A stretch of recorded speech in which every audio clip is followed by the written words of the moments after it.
Study IQ IAS, अब तैयारी हुई affordable.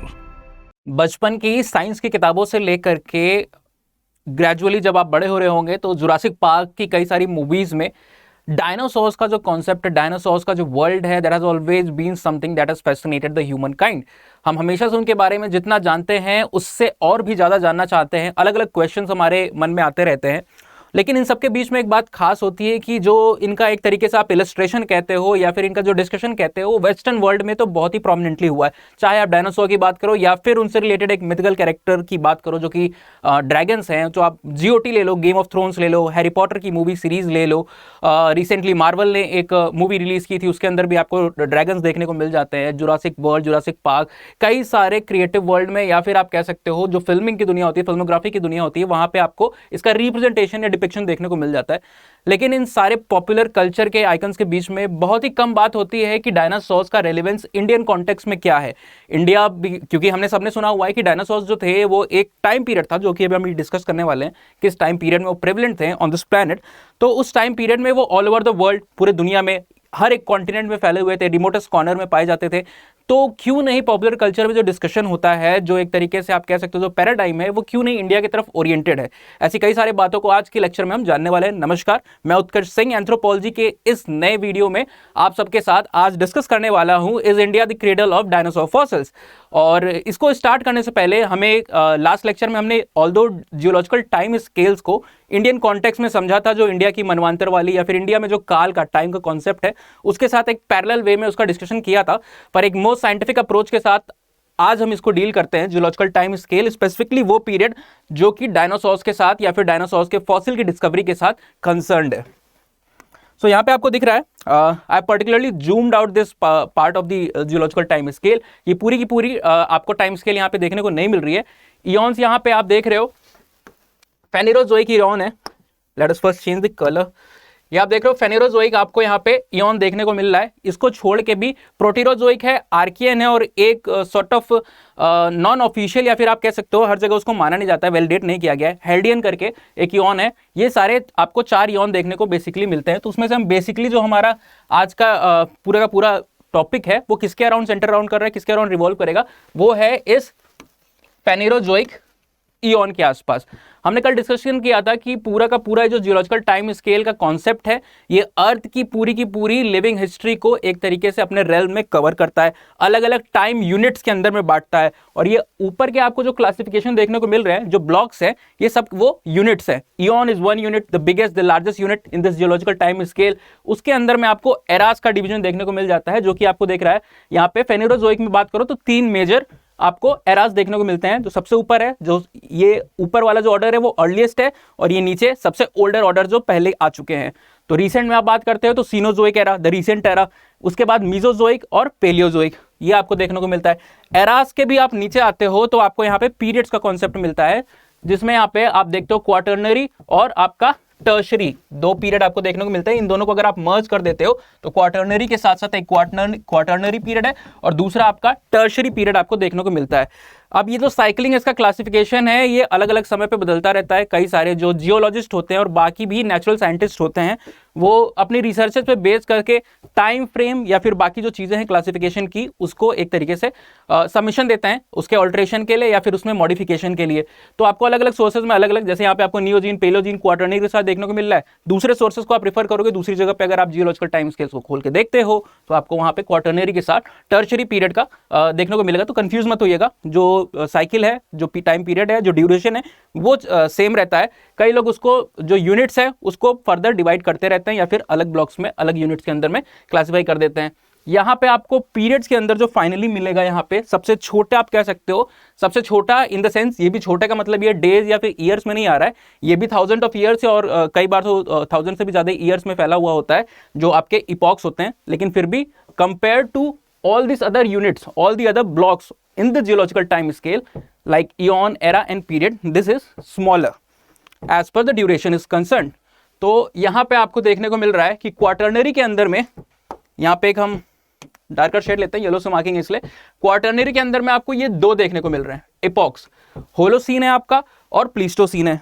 Holocene is also called as a recent epoch. वो एपॉक है जिसमें एक तरीके से पूरा का पूरा होमोसेपियंस का जो कल्चर है, नियोलिथिक पीरियड है, और भी आपका जो प्रोग्रेसिव पूरा का पूरा civilise culture centring around the human आपको देखने को मिलता है, वो सब कब हुआ है? होलोसीन में हुआ है। और जस्ट इसके पहले जो आप आइस एज का कॉन्सेप्ट पढ़ते हो, वो सारी चीजें देखते हो, वो आपको यहाँ पे प्लीस्टोसीन के अंदर में देखने को मिलता है। ग्लेशियल पीरियड्स, इंटरग्लेशियल पीरियड्स, स्टेडियल्स, इंटरस्टेडियल्स, ये सारी चीजें आपको देखने को मिलती हैं।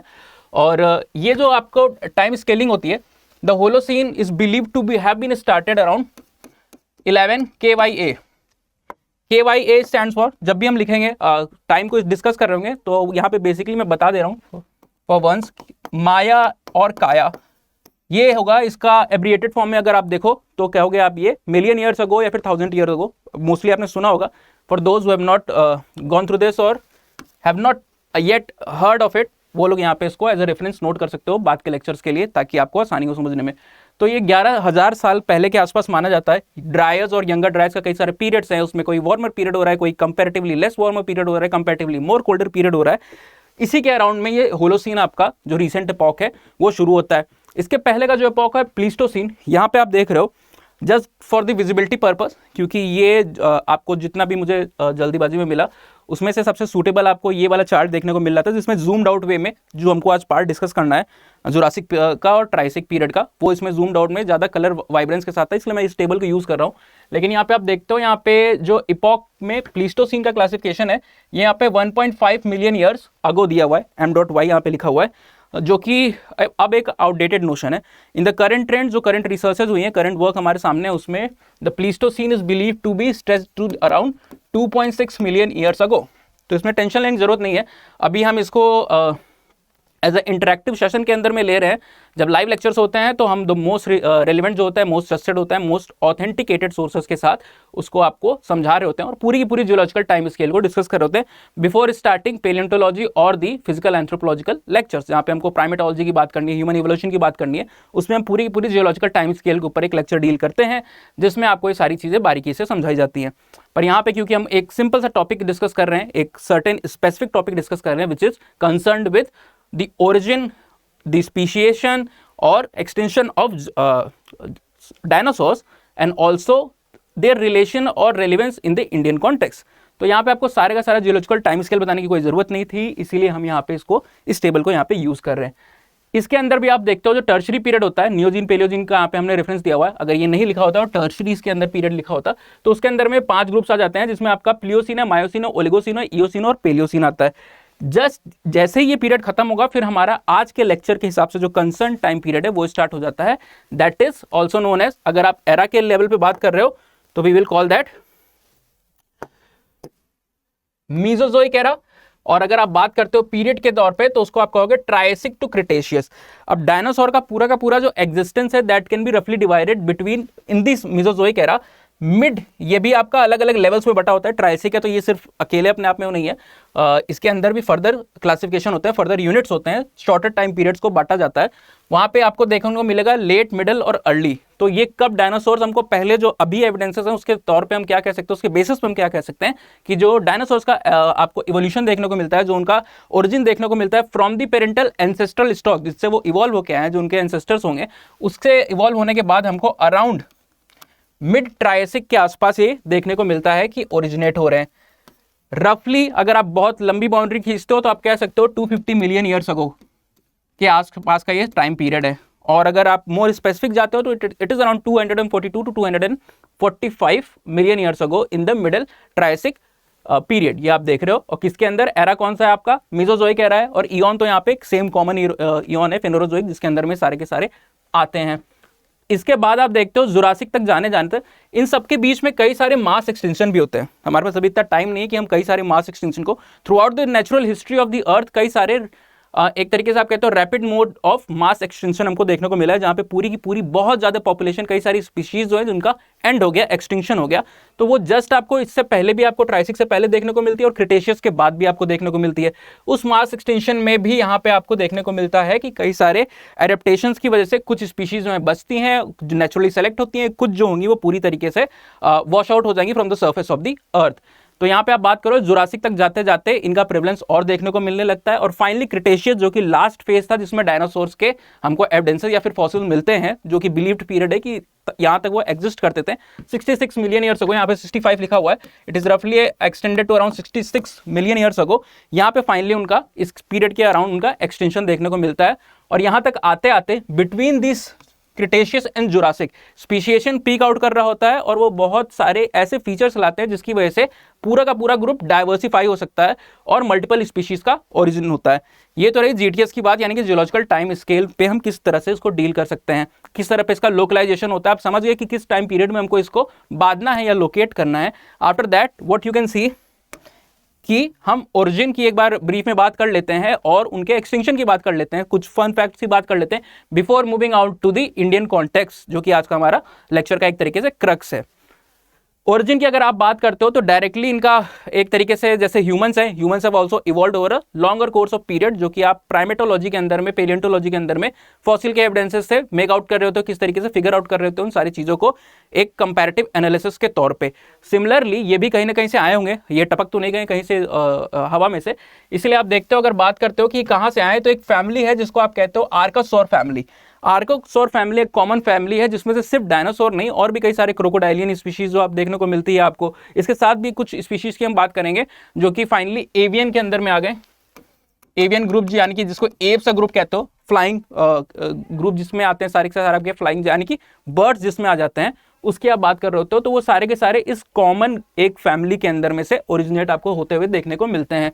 अब ये इवॉल्व होता रहा, ये नहीं कि रातों रात हो गया, डायरेक्टली इसके अंदर में हो गया एक मिडिल यानी एक इंटरमीडिएट स्टेज रही होगी जहां से हो के वो गुजरा है, और वो क्या है, डायनोसोरमॉर्फा। डायनोसोरमॉर्फा वो एक इंटरमीडिएट स्टेज के तौर पे आप देख सकते हो, जिसमें आने के बाद भी ये पूरा का पूरा जो ट्रांजिशन है ये कितने समय तक आपको देखने को मिलता है, 30 to 40 मिलियन ईयर अगो तक ये पूरे चेंजेस आ रहे हैं। और फाइनली आप देखते हो कि dinosaurs on the face of the earth एक डोमिनेंट फोर्स की तरह, एक डोमिनेंट क्रीचर की तरह आपको उनका एग्जिस्टेंस देखने को मिलने लगता है in not only in the paleontological और fossil records but on the other sources from the other sources also. आपको कई सारे उनके एग रिमेन्स या फिर फॉसिलाइज एग्स आपको देखने को मिलते हैं, स्केलेटन रिमेन्स आपको देखने को मिलेंगे, फुटप्रिंट, ट्रेसेस, कई सारे ऐसे आपको एविडेंसेस, रिमार्क्स मिलेंगे जिससे आप इन सारी चीज़ों को कंक्लूड करते हो।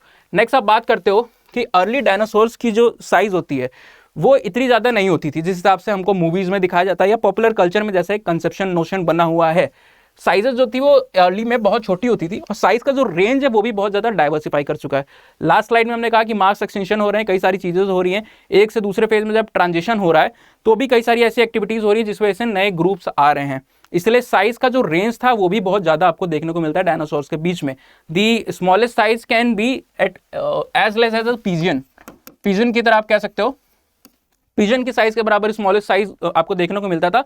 और लार्ज की बात करो तो 110 से 120 फीट के ऊपर भी आपको डायनासोर्स के एविडेंसेस मिल जाते हैं कि इससे भी ज़्यादा साइजेस रही होंगी। और ये तो हमारे पास रिकवर्ड एविडेंसेस की बात कर रहे हैं, गॉड नोज कि इससे भी ज़्यादा कितने एक्सटेंट तक उनकी ग्रोथ या फिर उनकी हाइट जो है उसके नेचुरली उस टाइम पे रही होगी जब इनका एग्जिस्टेंस था। ठीक है, अब हमने यहाँ पे बात की, लास्ट स्लाइड पे ये डिस्कस कर लिया था हमने कि अगर आप ट्रेस करना चाहो तो मिडिल ट्राइसिक पीरियड या मिड ट्राइसिक पीरियड के आसपास इनके ओरिजिन को ट्रेस कर सकते हो, दो कि अराउंड अगर आप रफ एविडेंस मानना चाहो याद करने के लिए तो 250 मिलियन, अगर एक्यूरेट करना चाहो तो 242 टू 245 मिलियन ईयर्स अगो के टाइम पीरियड में इनकी एग्जिस्टेंस या फिर ओरिजिन को ट्रेस किया जाता है एज अ डिस्क्रीट या फिर डिस्टिंक्ट ग्रुप। नेक्स्ट आप बात करते हैं यहाँ पे कि ये जो आप सेपरेशन की बात करते हो पेंजिया की, आपने अल्फ्रेड वैगनर का नाम सुना होगा, पूरी थ्योरी सुनी होगी यहाँ पे, तो पेंजिया है ना एज अ सुपर कॉन्टिनेंट के बारे में आपने सुना होगा। उसका एक जब सेपरेशन होता है 250 मिलियन ईयर्स के अराउंड वो सेपरेशन स्टार्ट होता है, और जब वो सेपरेट हो रहा है अलग अलग किस ग्रुप्स में, 2 ग्रुप्स में, गोंडवाना लैंड, यहाँ पे गोंडवाना लिखा है, गोंडवाना लैंड एंड लॉरेशिया के अंदर में जब उसका एक तरीके से बाइफरकेशन हो रहा है तो आप देख रहे हो कि इस वजह से जो एडेप्टेशन है वो कई सारे आ रहे हैं। अब एडेप्टेशन क्यों आएंगे, क्योंकि इकोलॉजी चेंज, उनकी जो लोकल इकोलॉजी है, इमीडिएट इन्वायरमेंटल कंडीशंस है वो चेंज होगी और उसको सूट अप करने के लिए वहाँ पे एक तरीके से जो कल भी हमने एक लास्ट लेक्चर में डिस्कस किया था सर्वाइवल ऑफ फिटेस्ट वाली थ्योरी, उस बेसिस पे डार्विन की जो थ्योरी है उसको सूट अप करने के लिए, उसको मैचअप करने के लिए इनको कई सारे ऐसे चेंज को, ऐसे फीचर्स को, ऐसे कैरेक्टरिस्टिक को खुद में डेवलप करना होगा कि ये न्यू एनवायरनमेंट जहाँ पे गए हुए हैं वहाँ पे उस हिसाब से उस माहौल में ढल सकें और अपना क्या कह सकते हो सर्वाइवल उनका जो है वो कंटिन्यू रह सके। अगर वो नए एटमॉस्फेयर या फिर नए जो आप कह सकते हो उनकी इमीडिएट सराउंडिंग है उसमें वो तुरंत से या फिर बहुत एक कम टाइम फ्रेम के अंदर में अपने आप को एडजस्ट नहीं करते हैं, वहाँ पे आप उनका एडेप्टेशन देखने को नहीं मिलता है, तो क्या होगा, ग्रेजुअली उनके नंबर जो होगा, जो पॉपुलेशन होगा वो डिक्लाइन करने लगेगी और हो सकता है कि वो जो स्पीशीज पर्टिकुलर ग्रुप होगा वो पूरी तरीके से एक्सटिंक्ट हो जाएगा। ये जो आपने चेंज देखा है ना, इसकी वजह से आपको देखने को मिलता है कि स्पीशिएशन भी होता है, न्यू स्पीशीज का फॉर्मेशन हो रहा है। जैसे डार्विन फिंचेस का आपको ने एग्जांपल देखा, अभी हम वहाँ पे डिस्कस नहीं कर सकते, बहुत टाइम एक तो डाइवर्ट हो जाएगा, ऊपर से टाइम भी आपका एक्सटेंड हो जाएगा। पर आप देख रहे हो कि जब इकोलॉजिकल चेंजेस आते हैं तो उसकी वजह से एक एडेप्टेशन आएगा और एडेप्टेशन जो होगा वो फर्दर स्पीशिएशन में आपका रिजल्ट करेगा, क्योंकि न्यू फीचर्स आएंगे और वो ग्रेजुअली एक्यूमुलेट होते रहेंगे और एक तरीके से पूरा का पूरा वो ब्लॉक ऑफ चेंजेस आपको देखने को मिलेगा इन दी न्यू स्पीशीज। पेरेंट्स से जो बिल्कुल भी जो फाउंडर पॉपुलेशन होगी उससे बिल्कुल भी अलग देखने को ये मिलता है। तो ये इन चेंजेस की वजह से ये जो पूरा का पूरा फिनोमेना हुआ है सेपरेशन का, उस वजह से आज की डेट में साइंटिस्ट अज्यूम कि 1000 से ज़्यादा स्पीशीज, उनका मानना है कि उनके पास ऐसा एविडेंसेस है उसके तौर पर वो कहते हैं 1000 से ज़्यादा स्पीशीज एग्जिस्ट करती रही होंगी उस टाइम पे जब इनका एग्जिस्टेंस था अर्थ पे। कुछ फैक्ट्स की अब बात कर लेते हो। पॉपुलर कल्चर में हमने स्टार्ट में भी वीडियो के बात की, खासकर वेस्टर्न कल्चर में आपको देखने को मिलता रहता है। तो जहाँ पे पॉपुलर कल्चर के साथ कोई चीज़ जुड़ जाती है तो कई सारे प्रिजम्पशंस, अजम्पशंस और कई सारे मिथ्स जो होते हैं वो भी जुड़ जाते हैं चीज़ों के साथ। तो उसको एड्रेस करते हुए यहाँ पे हम कुछ क्वेश्चंस को डील इन कर सकते हैं कि डायनासोर्स का जब भी हमारे दिमाग में एक कंसेप्शन आता है तो वो किस तरह का होता है। वो होता है कि बहुत ही ज़्यादा ओवर साइज, बहुत ही लार्ज, ह्यूमोंगस, जाइजेंटिक एक क्रीचर्स रहते होंगे जो कि कार्निवोरस होते होंगे। आपने जुरासिक वर्ल्ड की मूवीज देखी होगी, कोई टी-रेक्स हो गया, कोई वेलोसिरैप्टर हो गया, वो इंसानों को चेस कर रहा है, मार रहा है, काट रहा है। तो वो उसी बेसिस पे हमारा कंसेप्शन भी जो है वो बन जाता है, लेकिन यूजुअली ऐसा होता नहीं था। आपको अभी हमने बताया कि जो साइज है that can be as small as a pigeon. In fact अगर आप टीरेक्स की बात करते हो, आपने अक्सर देखा होगा, टीरेक्स का नाम सुना होगा अगर आपने जुरासिक पार्क या जुरासिक वर्ल्ड की मूवीज देखी होगी, तो उसकी जो एनाटॉमिकल अभी आप प्रेजेंट में देखोगे कि उससे कौन सा ऐसा ऑर्गेनिज्म है हमारे यहाँ जो आप पूरी तरीके से कह सकते हो कि हाँ ये उसका एंसेस्टर रहा होगा, टीरेक्स, या फिर एक फाउंडर पॉपुलेशन के तौर पर उसको देख सकते हो। एनाटॉमिकल सिमिलरिटीज किसके साथ होती है, you will be shocked. Chicken की जो आज की आप देखते हो, चिकन की पूरी नेक मॉर्फोलॉजी या फिर स्केलेटन एनाटॉमिकल लेवल पे आप उसको एनालाइज करते हो तो पूरी तरीके से टीरेक्स के साथ मैच कर रहा होता है। तो ये जो एक अजम्पशन है कि बहुत ही लार्ज कार्निवोरस होते होंगे, ऐसा नहीं है। उनका जो आप देखते हो एग्जिस्टेंस वो पिजन और छोटे जो बर्ड्स हैं उसके साइज से लेकर के लार्ज साइज तक, nobody is denying the fact कि वो लार्ज साइज में भी, ओवर साइज या जाइजेंटिक प्रोपोर्शन में भी अवेलेबल थे, वहाँ पे उस समय एग्जिस्ट करते थे। हमने बात की 110 टू 120 फीट के ऊपर भी हो सकता है उनकी एग्जिस्टेंस उस समय पे रही हो, पर ऐसा नहीं था कि आपको छोटे साइज में या कम साइज में आपको देखने को मिल जाता है। ऑफकोर्स जब 1000 से ज़्यादा स्पीशीज हैं तो उसमें कई सारी साइजेस, कई सारी वेराइटीज आपको देखने को मिलती रहती हैं। दूसरा, कार्निवोरस की अगर बात करो तो अभी तक हमारे पास जो एविडेंसेस हैं उसके एक तरीके से एनालाइज करके साइंटिस्ट इस कंक्लूजन पे आते हैं कि 60% या उससे भी ज़्यादा जो पॉपुलेशन रही होगी डायनासोर्स की, दे वर हर्बीवोरस, है ना। वो इंसानों को नहीं खाते थे, वो एक वेजिटेरियन डाइट को फॉलो करते थे। और कार्निवोरस का आप नंबर देखते हो तो सिर्फ 14% तक, मे बी शायद यहाँ पे लिखा हो, हाँ यहाँ पे 60% दिया है, 40% तक आपका कार्निवोरस का नंबर देखने को मिलता है। दूसरा प्रिजम्पशन या मिथ जो इनके साथ एसोसिएटेड होता है, आपने म्यूजियम ऑफ नेचुरल हिस्ट्री या फिर ये साइड में आपके एक पिक्चर यहाँ पे साइड में एडेड हुई है, night in the museum movie जिसने भी देखी होगी तो उसमें आप देखा होगा कि ये जो म्यूजियम का केयर टेकर था उसके पीछे डायनासोर का स्केलेटन जो है वो रात में अलाइव हो जाता है और दौड़ रहा होता है। तो कई बार हम म्यूजियम्स के अंदर में, खासकर मूवीज़ में या फिर कहीं पिक्चर्स होती है तो उसमें देखते हैं जो स्केलेटन रिमेन्स रहते हैं, तो लोग सोचते हैं कि इतने बड़े स्केलेटन्स आए कहाँ से, ये असली हैं या नहीं। कई बार ये क्वेश्चन लोगों के दिमाग में आता है। तो ये पूरी तरीके से आप कह सकते हो कि 100% ये असली नहीं होते हैं। 100% आपको देखने को नहीं मिलता है कि ये जो स्केलेटन है वो असली है। उसमें कई सारे रिकंस्ट्रक्शन या एडिशंस भी किए जाते हैं, क्योंकि ये जिक्सॉ पजल की आपको कभी भी पूरा स्केलेटन एक जगह पे नहीं मिलता है। हो सकता है डिग्रेड हो गया, हो सकता है कहीं पे हो, किसी लेयर में हो, कहीं मिला हो, कहीं ना मिला हो। इसलिए कई सारे जगहों पे आपको देखने को मिलता है, या तो फ्रेगमेंटेड फॉर्म में मिला, कहीं पे स्कल मिल गई आपको, कहीं पे पेल्विक बोन मिल गई, कहीं आपको कोई दूसरी बोन मिल गई। तो वो सारी चीज़ों को over a period of time आप जब कलेक्ट करते हो तो जितनी आपको मिल गई उतने को तो आप यूज़ कर रहे हो उन मॉडल्स में जो आप म्यूजियम्स के अंदर में डिमॉन्स्ट्रेट कर रहे हो।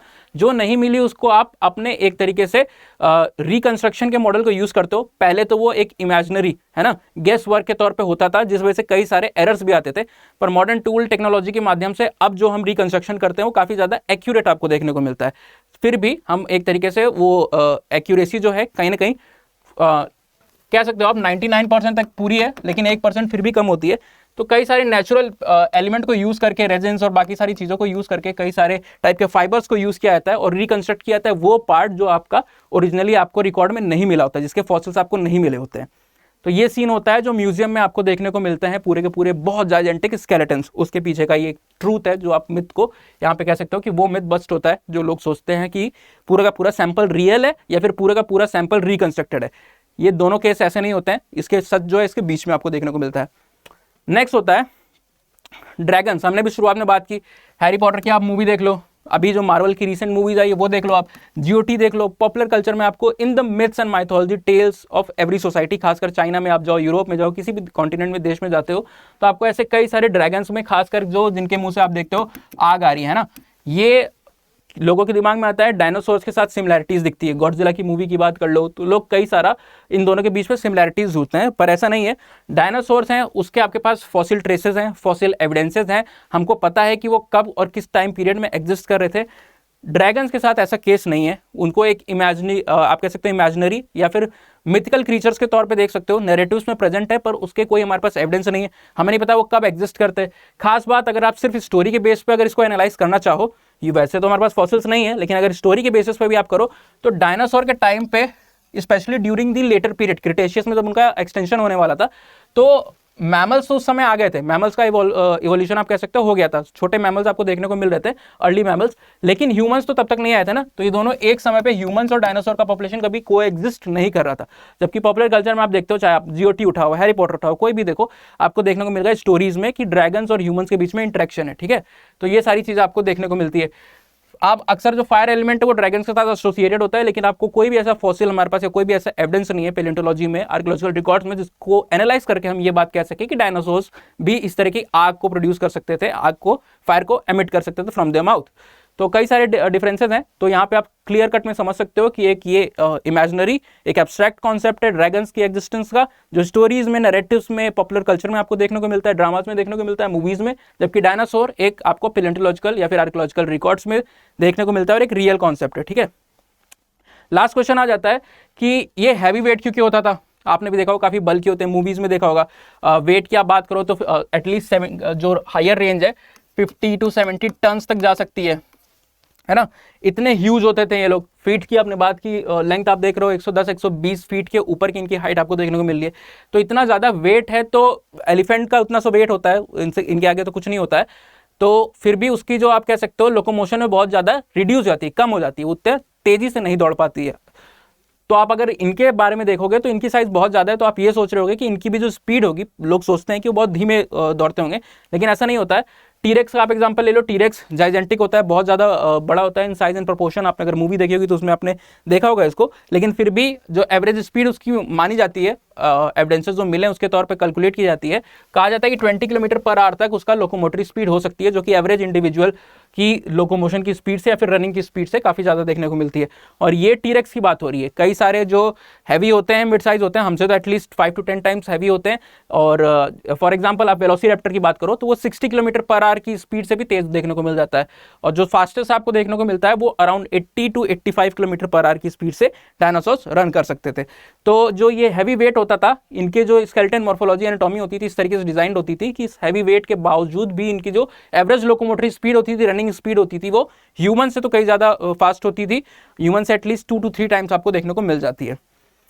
नेक्स्ट आप आते हो इनके डिक्लाइन के ऊपर, है ना, कि एक्सटिंक्शन इनका कैसे हुआ होगा। तो ये समथिंग है। आप इंडस वैली की बात करते हो तो भी कई सारी थ्योरीज है ना, आर्यन इन्वेजन की बात हो रही होती है, किसी तरह की बात हो रही होती है, अलग अलग थ्योरीज आ जाती है। तो एक्सटिंक्शन और डिक्लाइन एक ऐसा कॉन्सेप्ट है जिस पे कॉमन कंसेंसस यूजुअली नहीं बनता है, चाहे वो इस तरीके के बायोलॉजिकल जियोलॉजिकल कॉन्सेप्ट्स हों, चाहे वो सोशल कॉन्सेप्ट्स हों। तो सेम यहाँ पे है, कोई एक कॉमन थ्योरी नहीं है, पर यहाँ पे 4 थ्योरीज हमने देखी हुई है। 4 अलग अलग एक्सटिंक्शन के मॉडल नरेट किए जाते हैं कि एक तो एस्टेरॉइड की वजह से, कोई बहुत बड़ा एस्टेरॉइड का कोलिजन आप देख सकते हो, उसकी वजह से आपको यहाँ पे देखने को मिलता है। दूसरा आप कहते हो कि रिसोर्स लिमिटेशन, रिसोर्स की बहुत कमी हो गई होगी, ओवर कॉम्पिटिशन यहाँ पे देखने को मिल रहा होगा, इसीलिए ओवर टाइम और पीरियड ऑफ टाइम ये पूरी तरीके से इनकी पॉपुलेशन डिक्लाइन कर गई। नेक्स्ट आप कहते हो किसी डिजीज का बहुत प्रिवलेंस आपको देखने को मिला, जिसकी वजह से धीमे धीमे पूरी पॉपुलेशन वो होती है। लास्ट आप कहते हो कोई मास एक्सटिंक्शन, हमने कहा ना कि 3 से 4, 4 से 5 आपको कई सारे मेजर, एटलीस्ट 4 आपको मेजर मास एक्सटिंक्शन देखने को मिलते हैं नेचुरल हिस्ट्री ऑफ अर्थ अर्थ में, जो कि अलग अलग टाइम पीरियड में आए, तो उसकी वजह से मास एक्सटिंक्शन के इवेंट से, वॉल्केनिक इरप्शन जैसे चीज़ें जो उसको कंपनी कर रही होती हैं, उसकी वजह से इनकी पॉपुलेशन चली गई होगी। और इसमें से जो सबसे ज़्यादा माना जाता है आज की डेट में वो पहला ये है, और इसके बाद जो थ्योरी या फिर जो पॉइंट को रिलेवेंट कहा जाता है वो इसको कह सकते हो आप। ये दोनों पे ज़्यादा लोग आज के डेट में एग्री नहीं करते हैं, जो दोनों पॉइंट हैं। तो ये आप कह सकते हो मेजर रीजंस हो सकते हैं इनकी पॉपुलेशन के पूरी तरीके से एक्सटिंक्ट होने के। नेक्स्ट जो हमारा आज का क्रक्स है, जो हम डिस्कस करने के लिए बात कर रहे थे यहाँ पे आज, कि एक तो है कि इंडिया का, हम वेस्टर्न नोशन में तो इतने सारे हमको एविडेंसेस देखने को मिल गए, पॉपुलर कल्चर में भी आ गया, बुक्स में है, नॉवेल्स में है, इंडिया में क्यों नहीं ज़्यादा बातें हो रही होती हैं। तो इंडिया में एक तो अभी हम स्टेटमेंट से भी देखेंगे कि किस तरीके से एक पेलेंटोलॉजिस्ट है जो इस कंसर्न को बता रहे होते हैं कि इंडिया में इतना लोगों का रुझान नहीं है, और फॉसिल की डिस्कवरी को भी गवर्नमेंट एक तरीके से इम्पीटस नहीं दे रही होती, एक तरीके से उसको सपोर्ट नहीं कर रही होती है। इस वजह से आपको काफ़ी लैक्यूने देखने को मिलता है, काफ़ी गैप देखने को मिलता है इन द इंडियन पेलेंटोलॉजिकल रिसर्चेस यहाँ पे। लेकिन हम बात करते हैं कि फॉसिल की हमारे पास कोई भी कमी नहीं है। खासकर अभी रिसेंट, आप शायद कुछ महीने पहले 1 और 2 मंथ्स बैक, यहाँ पे धार डिस्ट्रिक्ट जो है आपका मध्य प्रदेश के अंदर में, वहाँ पे आपको DU दिल्ली यूनिवर्सिटी और आइसर भोपाल के बीच में एक तरीके से एक एक्सकेवेशन किया गया है, कंबाइंड ड्राइव थी, जिसमें इन्होंने क्या अनकवर किया, 92 नेस्टिंग साइट्स को अनकवर किया, जिसमें इनको 250 से ज़्यादा फॉसिलाइज्ड एग्स आपको देखने को मिलते हैं, डायनासोर्स के एग आपको देखने को मिलते हैं। 256 अराउंड उनका नंबर था, 250 प्लस आप कह सकते हो अगर आपको याद रखना हो तो। और ये सारे के सारे किसके, टाइटेनोसोरस नाम का डायनासोर था, उसके आपको एग देखने को मिलते हैं from Dhar district of Madhya Pradesh. और ये मध्य प्रदेश की पहली नहीं थी, बहुत सारे आपको इस तरीके के रेगुलर इंटरवल पे फॉसिल डिस्कवरी देखने को मिलती है। खासकर अगर आप मध्य प्रदेश की बात करो, अलग साइट्स की भी हम यहाँ पे एग्जाम्पल डाले हुए हैं यहाँ पे, लेकिन Madhya Pradesh has been the prominent. आप कह सकते हो कि इंडिया के कॉन्टेक्स्ट में अगर आप बात करो तो एक क्रेडल की तरह से, एक सेंटर ऑफ सिविलाइजेशन जहाँ पे डायनासोर के फॉसिल आपको मिल रहे हैं, उसकी तरह आपको भरता हुआ देखने को मिलता है मध्य प्रदेश का इलाका। हम यहाँ पे बात करते हैं एक राजासोरस, है ना, राजासोरस करके एक फॉसिल, उसका नेम दिया गया है ना। और दूसरा है जैनोसोरस, ये जो उसको डिस्कवर किए थे, it is not related to Mahavir Jain और जैनिज्म एज ए रिलीजन। जिन्होंने डिस्कवरी किया था उनका सरनेम जैन था, इसलिए उनके नाम पे ये यहाँ पे जैनोसोरस इसका नाम पड़ा है। एग्जैक्टली आई डोंट थिंक कि जिन्होंने डिस्कवर किया था, पर जो भी इंसान जिसके नाम पे इसका नाम जैनोसोरस पड़ा है, उनका सरनेम जैन हुआ करता था, इसलिए इस तरीके से इसका नेमिंग की गई है ना। आप देखते हो ये भी आपको मध्य प्रदेश के जबलपुर के रीजन से ये दोनों फॉसिल देखने को मिलता है। तो रीसेंट रिकॉर्ड्स को आप एनालाइज करो या फिर पास्ट रिकॉर्ड्स को आप एनालाइज करो, मध्य प्रदेश आपको एक सेंटर ऑफ सिविलाइजेशन जहाँ पे ये सारी चीज़ें आपको देखने को मिल रही है, क्रेडल की तरह आपको देखने को मिल रहा है, जहाँ पे डायनासोर्स के फॉसिल आपको देखने को मिलने पर अवेयरनेस इसके रिगार्डिंग और इसकी इंपॉर्टेंस के रिगार्डिंग उतनी नहीं ज़्यादा पॉपुलर कल्चर में आपको देखने को मिलती है, या फिर लोगों तक नहीं पहुँचती है, या फिर उसका इंटरेस्ट एक मास लेवल पर जनरेट करने की कोई भी एफर्ट्स आपको देखने को नहीं मिल रहे होते हैं। आप बात करते हो अदर साइट्स की, तो एमपी तो हमने यहाँ पे देख ही लिया, इसके साथ साथ गुजरात में भी कई सारे फॉसिल है। इनफैक्ट ये जो आपका राजासोरस आपका देखने को मिलता है, ये आपको देखने को मिल जाता है कहाँ पे, खेड़ा डिस्ट्रिक्ट में भी आपको इसके फॉसिल्स मिले हैं। खेड़ा इन गुजरात, गांधी जी का सत्याग्रह आपको हिस्ट्री में पढ़ा होगा आपने, वहाँ पे भी देखने को मिल जाता है। महाराष्ट्र में कई सारे फॉसिल एविडेंसेस हैं, तमिलनाडु से आपको कई देखने को मिलते हैं। तो ऑल ओवर इंडिया आपको देखने को मिलता है कि फॉसिल मिल रहे हैं, पर हमारे यहाँ उतनी एक तरीके से अवेयरनेस के तौर पर उसकी बहुत कमी दिखती है। और ये सारी चीज़ आप देखोगे, आपको एक पेलेंटोलॉजिस्ट है जिनको टाइम्स ऑफ इंडिया ने रिसेंटली कुछ सालों पहले शायद फादर ऑफ इंडियन पेलेंटोलॉजी भी कहा था, जिनका नाम यहाँ पे आपको फोटो मैंने शायद नहीं लगाई है, अशोक साहनी करके नाम है उनका। ये बीरबल साहनी से रिलेटेड है ना। बीरबल साहनी को भी एक्चुअली कई सोर्सेज में कई जगहों पे फादर ऑफ इंडियन पेलेंटोलॉजी कहा जाता है, लेकिन एक्चुअली ये क्या आते हैं Birbal Sahni was a paleobotanist. इनका इंटरेस्ट और वर्क डाइवर्स था, लेकिन पेलेंटो बॉटनिस्ट थे, यानी कि ये प्लांट्स को usually plants as a fossil remains के तौर पे उसको एनालाइज कर रहे होते थे। तो आप देखते हो उनका एक स्टेटमेंट यहाँ पे है कि इंडिया में किस तरह से रिसर्चेस जो है, आप पॉज करके चाहो तो इसको देख सकते हो, पढ़ सकते हो। तो इंडिया के कॉन्टेक्स्ट में आप बात करो तो बहुत लैक्यूने है, गवर्नमेंट का सपोर्ट नहीं है। ऐसा नहीं है कि हमारे फॉसिल्स की कमी है, हमारे यहाँ टीम नहीं है, हमारे पास एजुकेटेड लोग नहीं है, रिसर्चर्स नहीं है, या फिर साइंटिस्ट या पेलेंटोलॉजिस्ट नहीं है, लेकिन उसके बाद भी एक तरीके से गवर्नमेंट का जो इम्पीटस है वो इस फील्ड में काफ़ी एक तरीके से फीका देखने को मिलता है, जिसकी वजह से हमारे पॉपुलर कल्चर या हमारी रिसर्चेज में as an extraordinary remark या फिर लैंडमार्क की तरह पेलेंटोलॉजी या फिर फॉसिल फाइंडिंग्स, खासकर डायनासोर से जो पर्टेनिंग है, वो आपको देखने को नहीं मिलती हैं। तो ये तो रह गया आज के डिस्कशन में हमने बात की किस तरीके से जियोलॉजिकल टाइम स्केल पे आपने डायनासोर्स का आपको ट्रायसिक से लेकर क्रिटेशियस पीरियड के में आप इवोल्यूशन देखते हो, ओरिजिन देखते हो, एक्सटिंक्शन देखते हो, इंडिया के कॉन्टेक्स्ट में उसकी बात करते हो, और इंडिया में किस तरीके से इसके रिगार्डिंग पे गवर्नमेंट का सपोर्ट नीडेड है, उन सब की कॉन्सेप्ट की बातें हुई। नेक्स्ट लेक्चर में will back with some more exciting facts and information pertaining to the series on evolution. Till then, have a nice day. Thank you. Study IQ IAS. अब तैयारी हुई अफोर्डेबल।